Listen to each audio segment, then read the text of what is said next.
Tervetuloa tähän Tapahtuu mummolassa toiseen osioon. Tässä jaksossa me leivotaan hiivaleipää sekä laskiaispullia. Ja kohta me aloitetaan, mä näytän aineet ja miten tämä tapahtuu.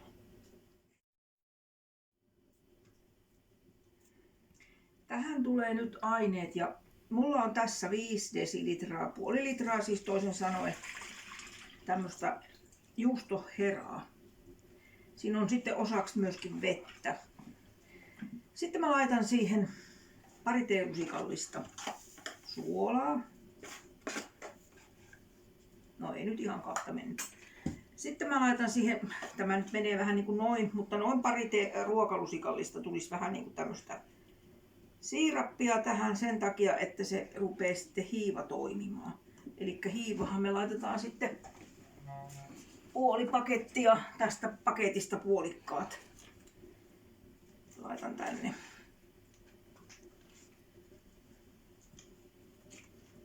Tämä on niin sanottu pataleipä nyt, mikä me tehdään. Ja tämä ei ole semmoinen äkkiä valmistuva leipä. Tähän menee vähän aikaa, mutta tästä tulee hyvää. Sitten mulla on ihan perusvehnäjauhoa. Sitä tulee tähän nyt tommonen 4-5 desiä. Sanotaan nyt, että 4 on tässä, niin 4 desiä. Pistän sen tästä tänne. Ja neste oli sitten kylmää nestettä. Se pitää muistaa, että se on kylmä neste.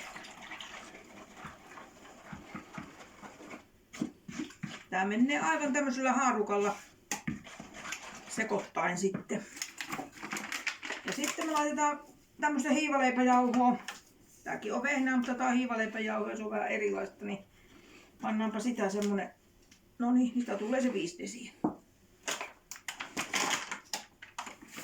Ja nämä sekoitetaan tänne taikinaan. Tästä tulee nyt semmonen vähän niinku pikkusen tämmönen tönkön oloinen taikina. Mutta se pitäisi ollakin justiinsa semmonen. Tajan pikkasen lisätä tähän ihan inansa vielä tätä jauhoa. En paljon. Mä sekoitan tämän sekaisin. Se on mukava, kun tämän voi tehdä tällä tavalla haarukan kanssa. Ja sitten mä ihan pikkasen lirautan tähän niinku öljyä, tämmöstä perirypsiöljyä vaan. Näin.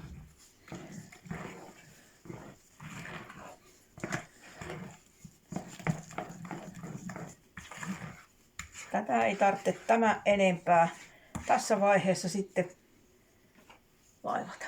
Tää lähtee nousemaan nyt ja saa olla semmoisen ainaskin 8 tuntia.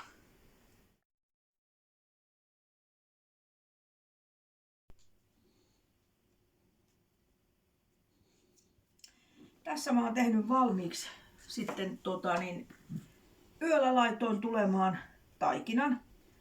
Nämä samat aineet, mitä tuohon äskeisenkin laitoin. Ja nyt kun katsoo, niin tässä näkee ihan selkeästi tällaisia kuplia. Ja tämä gluteeni erottaa tästä hirmu hyvin. Gluteenihan on se, mikä pitää tämän sitkon tässä, niin kuin näette, niin tämä on tämmöistä verkkoa. Jos tätä gluteenia ei olisi, niin nämä hiivan kuplat, kun sehän tulee niin kuin, että se aiheuttaa se hiiva siinä, että siihen tulee hiilidioksidia siihen taikinaan. Jos ei olisi tätä sitkoa täällä, eli tätä gluteenia, niin se lässähtää se taikina. Nyt me tehdään silleen, että mä otan tätä hiivaleipäjauhoa vähän tähän pöydälle. Näin ikkäästi. Ja kaapasen tämän taikinan täältä tähän pöydälle.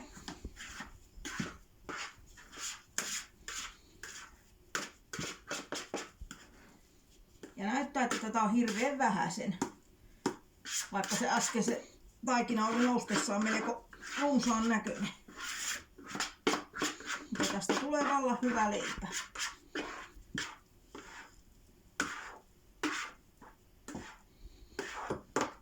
Näin.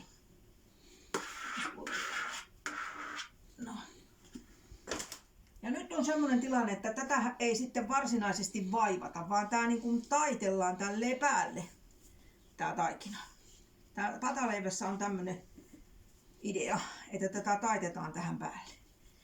Ja nyt sitten, mulla on toinen kuppi, missä on ihan tämmönen puuvilla niin kuin keittiöliina. Ja minä jauhotan tämän liinan nyt aika hyvin. Tää täytyy nimittäin jauhottaa niin, että sitä jauhoa on siellä reilusti. Koska tämä taikina nyt sitten laitetaan tänne liinan päälle, tähän näin. Ja jos sitä jauhoa ei ole tarpeeksi, niin totta kai se taikina tarttuu kiinni tähän kuppiin ja tähän liinaan. Mutta mä nostelin tän tänne kuppiin. Näin. Ja se on nyt siellä. Ja nyt se saa sitten olla tässä kupissa niin kauan, kunnes mä menen pistään tämän padan, mikä tässä on. Tää on 4 litran iso pata. Mä menen panemaan tämän uuniin. Tää on kylmä tää pata nytten ja se pitää olla kylmä. Mä pistän uunin kuumiaan 250 tämän padan yhtä aikaa sinne. Ja kunnes uuni on kuumentunut tarpeeksi sekä pata siellä, niin sitten mä tulen tähän takaisin.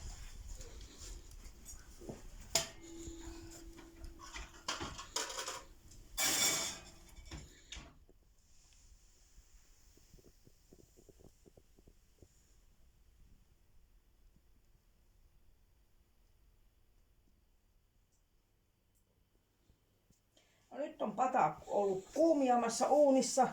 Ja uunissa on 250 astetta lämmintä. Mä sipasen tänne öljyn tänne pohjalle. Sitä ei tarvitse muuta kuin tuolla paperilla sipasta siihen. Nyt kun meillä on tää taikina ollut tässä liinalla, niin se on nyt näin muhkeen näköinen. Ja nyt tehdään vaan kylmän viileästi niin, että kipataan se tänne koko paketti. Ja se hirtos kyllä hirveän hyvin tuosta. Nyt ei tehdä mitään muuta kuin pannaan kansi päälle. Ja kansi pitää laittaa sen takia, että tänne tavallaan muodostuu höyry, joka aiheuttaa sitten sen, että siitä leivästä tulee rapea. Nyt minä vien sen sitten uuniin. Ja se pitää olla siellä uunissa ensin noin puoli tuntia tuossa 2,5 asteessa kansi päällä. Sitten siihen otetaan kansi pois varttitunniksi. Mä kannan tämän nyt ensiksi.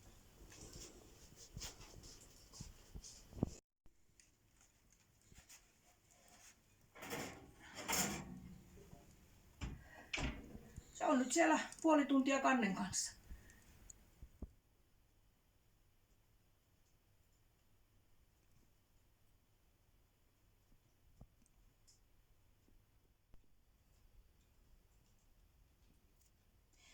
Nyt kun tuolla meidän leipä paistuu uunissa, niin sillä aikaa me voidaan tehdä nousemaan laskiaispullataikina.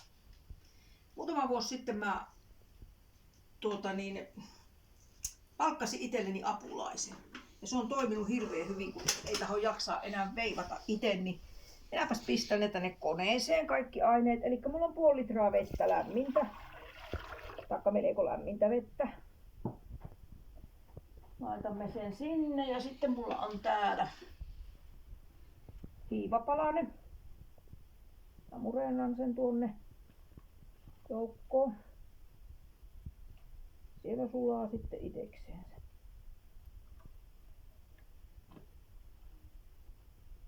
No, sitten otetaan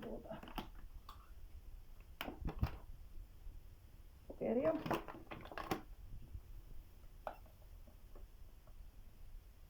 Voidaan panna sitä semmoisen 1,5 desiä. Myöskin tähän taikinaan aina laitetaan suolaa tähän pullataikinaan ja siihen pannaan teelusikalla. Sitten meillä on ihan tätä perusvehnäjauhoa. Sitä mä nyt laitan tänne varmaan joku 10 ainakin. Voi olla 11kin. Nyt meni 4. 5. 6. 7, 8, 9. Mä annan nyt olla 9 ja mä pistän sen käyntiin ensin.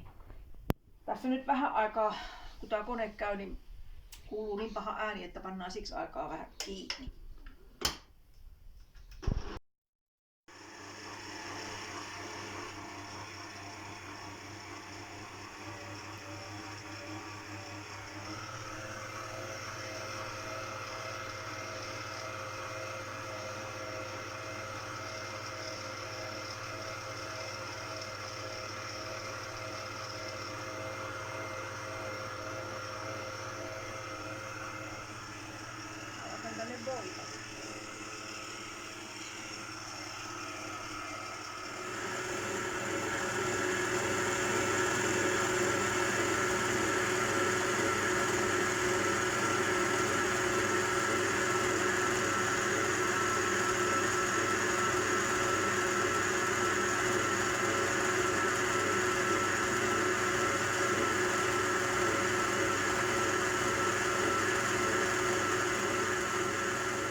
No niin, nyt mä olen tämän leivannut. Kuten näet, niin tää on melko löysä tää taikina, mutta se on tarkoituksella nyt näin löysää sen takia, koska pikkupullat kun tehdään, niin se taikina ei saa olla kovaa. Se on erilainen taikina sitten pitkoilla. Pitkoilla pitää olla vähän jämäkämpi, että ne pitkot pystyy, niin kuin se letitys onnistuu paremmin. Mutta näistä ei tule nyt niitä pitkoja, näistä tulee nyt pikkupullia. Mä laitoin tähän taikinaan, kun unohdin siinä vaiheessa, niin laitoin tähän ruokalusikallisen kaardemummaa ja 70 grammaa sulatettua voita. Ja nyt alkutaan hyvää. Mä laitan tämän nousemaan nyt tämän taikina. Tämä kestää nyt sitten kohota ennen leipomista niin jonkun aikaa taas. Ja mä teen yleensä aina sillä tavalla, kun mä laitan jonkun taikinan nousemaan, niin mä lipsautan tähän vähän päälle aina jauhoja. Näin. Ja sitten mulla on semmoinen tapa, no tuossa taikinassa en tehnyt, mutta tässä nyt tein. Mä teen aina tämmöisen ristinmallin tähän taikinan päälle. Ennen vanhaa aina siunattiin taikina. Oli se mikä tahansa taikina, ja niin minäkin tykkään tehdä, että tämä on ihan hyvä tapa. Ihan pelkästään jo senkin takia, että se taikina oli se mikä hyvänsä, niin on siunattu, mutta sitten myöskin siitä, kun se kohoo, niin nähdään, että kun tämä on niin kuin noussut, niin sitten se on niin kuin valmis leivottavaksi. Mä laitan siihen pyyhkeen päälle. Tämä on tämmöinen perinteinen vanha aja keittiöpyyhe ja se saa olla sitten tässä nousemassa. Odotetaan kaikessa rauhassa.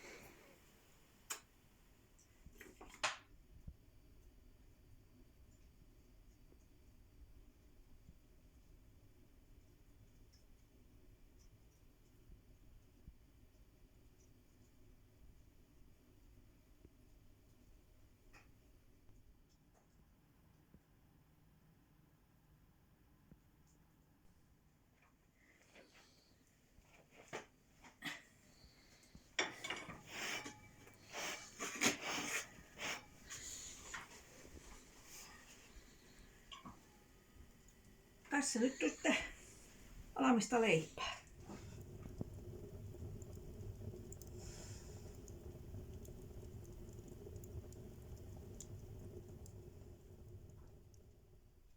Nyt on pullataikina noussut. Kaetaan se tuohon pöydälle. Joku varmaan mietti ja ihmetteli, kun mä laitoin tätä taikinaa nousemaan, että täällä ei ole yhtään kananmunaa, mutta täällä ei ole kananmunaa tarkoituksellisesti tässä taikinassa. Sen takia, koska kananmuna aiheuttaa sen, että taikinasta tulee melko paljon kovempi. Ja näiden pullien tarkoitus olisi olla hyvinkin pehmeitä. Ainoastaan tulee voiteluun kananmunaa. Ei muualla.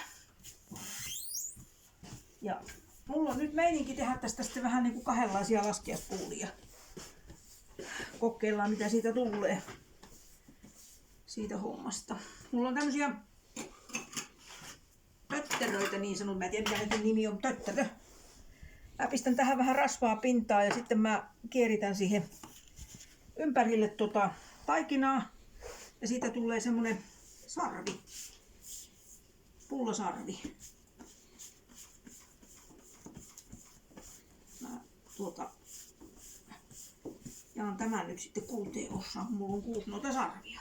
Tämmösen voisi tehdä sitten foliostakin, jos haluaa.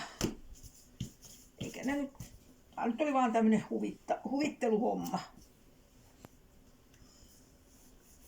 Pistetäänpäs nyt siitä 6 palaa ensin.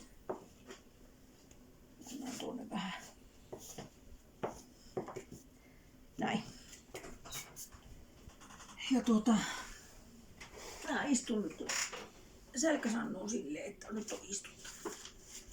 Mä otan taas tästä tätä voita pikkusen, jos mä lyövän mihinkähän mä laitoin veitseni. No sitä ei ole, niin otetaan uusi.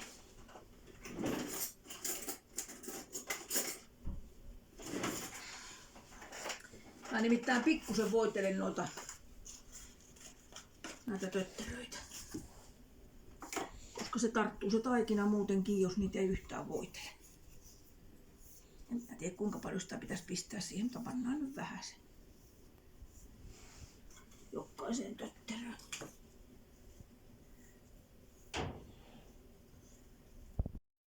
Sitten. Kiva katsoa sitten mitä näistä tulee. Leipä ainakin onnistui minusta oikein hyvin. Se lähteekin huomenna kylästelemään tuo leipä.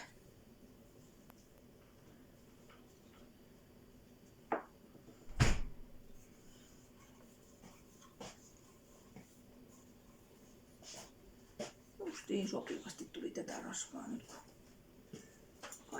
Kaikille oli pikkasen. No niin, sitten mä rullaan tästä semmoset nauhat.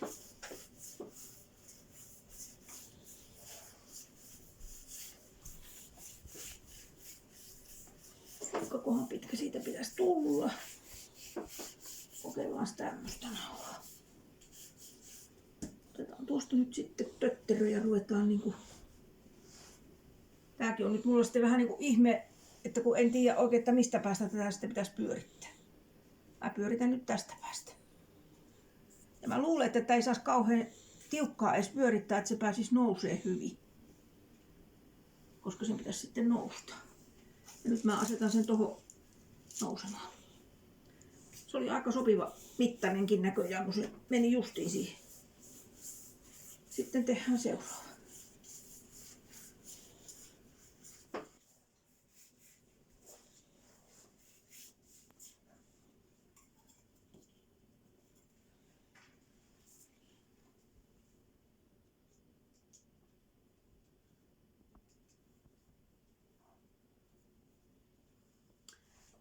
Nää saa sitten kohota. Laitetaan tuohon vähän liinaa päälle taas niihinkin, niin siellä vähän he kohoo. Tehdään tästä lopputaikinasta sitten perinteisempiä pyöreitä laskiaispullia. Jaetaan tätäkin vähän toisin poikki. Helpompaa tehdä. Kuten näet, niin tää on aika löysä taikinakin kyllä ja ihan tarkoitus olikin, että tää olisi löysä. Ettei tule kovia pullia.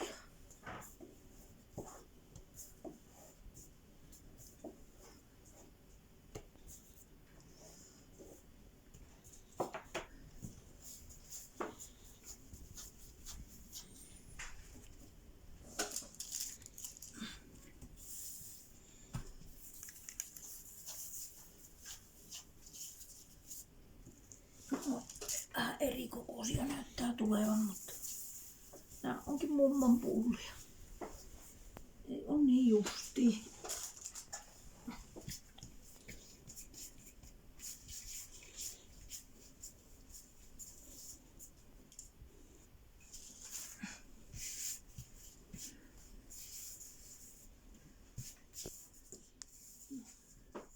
No nyt on nämä pullat pyöritetty ja pannaan nekin nousemaan tämän liinan alla. Katsotaan sitten kohta, kun molemmat on noussut, että laitetaan lisää.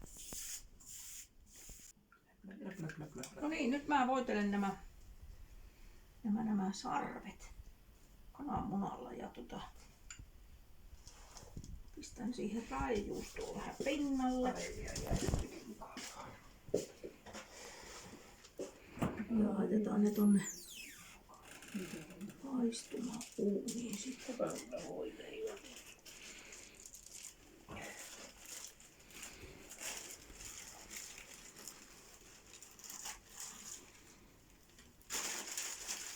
Ei nää niin juhtia oo, mutta ehkä nyt täällä mummolan pullot tarvitse ollakaan.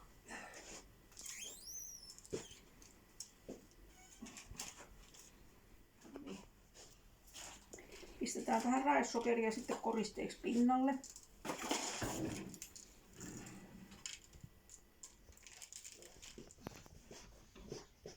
Laitetaan sitten uuniin paistumaan.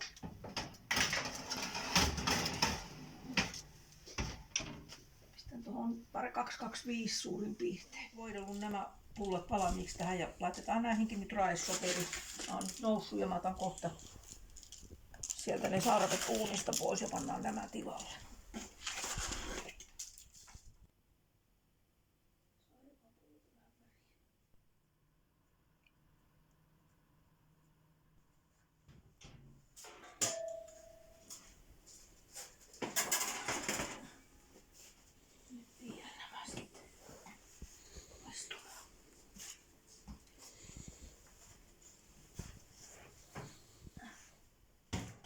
No niin, mä oon nyt tässä ottanut näitä kartioita pois täältä, mutta tää on kuuma, tää pulla ja tää metalli tietysti vielä kuumempi.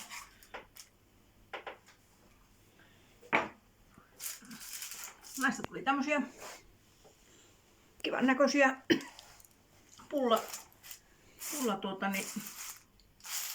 sarvia. Niihin pannaan sitten kermavahto ja hillo sisälle ja paistellaan kohta, kun ne jähtyy. Siinä tuli nyt meidän laskiaispullat.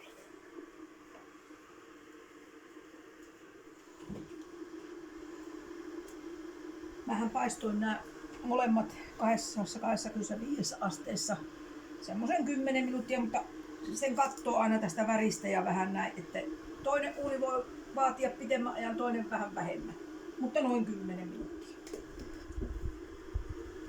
Kermavaahtoahan sitten pitää laittaa laskiaispullan sisälle ja me laitetaan vähän mansikkahilloa. Toki täytetään nyt noita sarvia, että ne juodaan nyt syvän kahvin kanssa, kun keitetään kahvit. Laskiaispullat syödään sitten huomenna. No niin.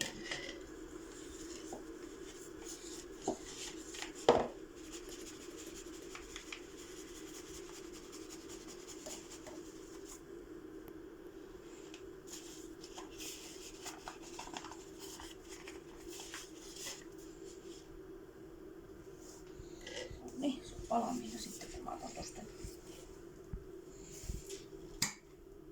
hilvopulkki. Ja nyt mä tänäkin ottaa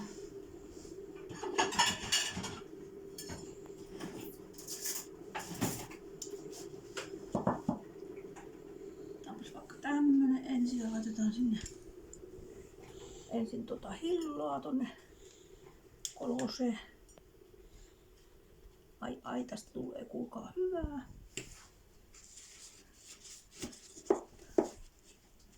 Tää on vähän vaikea ottaa yhtä aikaa. No niin. Namo.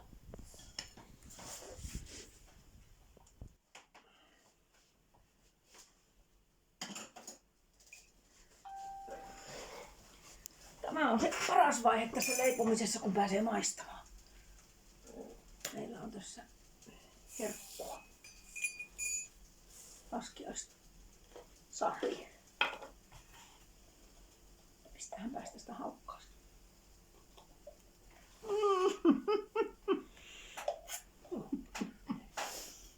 Just näin.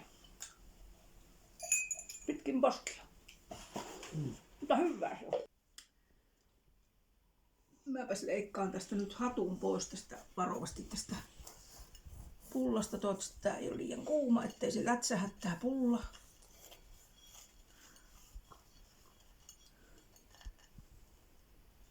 Varovasti. Sitten mä painan tuon pienen kolon, että mä saan hillon pysymään siellä paremmin.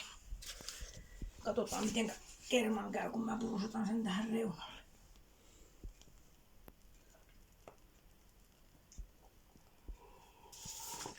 Sitten me pistetään sinne hilloon. Pannaan tuonne mansikan mollukkakin.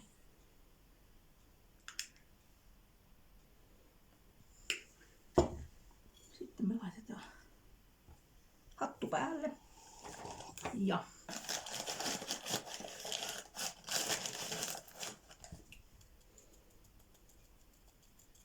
vähän tomusokeria, niin näyttää nätiltä. Ja maistuukin. Oho. No niin, tämä nyt oli sitten meidän tämänkertainen jakso. Kiitos kun kävit olit katsomaan meitä ja käy kattoo YouTubesta, jaa siellä ja tilaa tää, niin sitten nähdään taas lisää jaksoja. Ensi kerralla tehdään jotain muuta. Moi moi!